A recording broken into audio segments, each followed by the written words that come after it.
Danganronpa, like many games, went through a lot of revisions before finally setting into the series that we all know and hopefully love. The characters in particular went through a lot of different phases and design. The only thing worth commenting on with Makoto is that he's missing the iconic protagonist Hoge. Here's a sketch of Leon, which in my opinion looks a lot better than the spiky mess he ended up with. Chihiro's designs are interesting.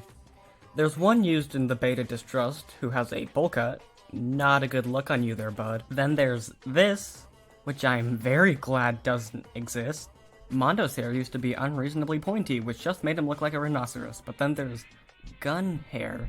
I kind of wish this was real. Please don't make me talk about Hifumi. Sakura went through many iterations, but they're not all that bad. Besides this sketch, which looks like it wants to eat me. Junko looks friendlier somehow, and Mukuro didn't exist in Distrust. I can't imagine this design of Kyoko without a very heavy southern accent. Or is that just me? Togumi has many to comment on, including Malfoy, Sonic, and amazing hair. Aoi looks like Chihiro's current design, but pretty unremarkable nonetheless. And then there's Toko. She looks like a rookie businesswoman, which is whatever.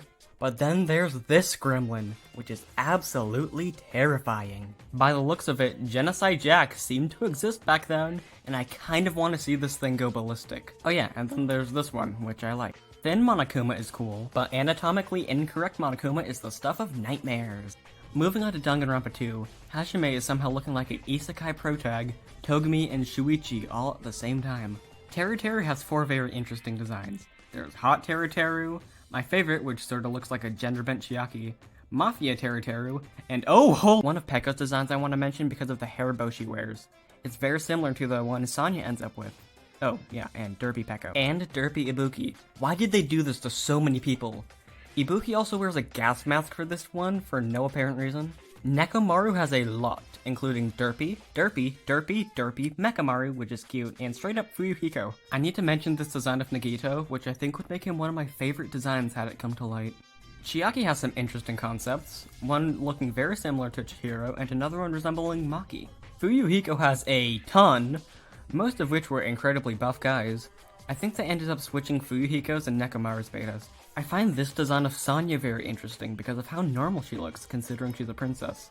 It looks similar to Sayaka. Oh yeah, and Knife Monami. Finally moving on to V3, Kaede used to have a hat. I adore the Shuichi design. Instead of emo, he looks like he has a personality. This Rantaro sketch really closely resembles Nagito, which I can't help but feel was intentional. Beta Ryoma is extremely cursed.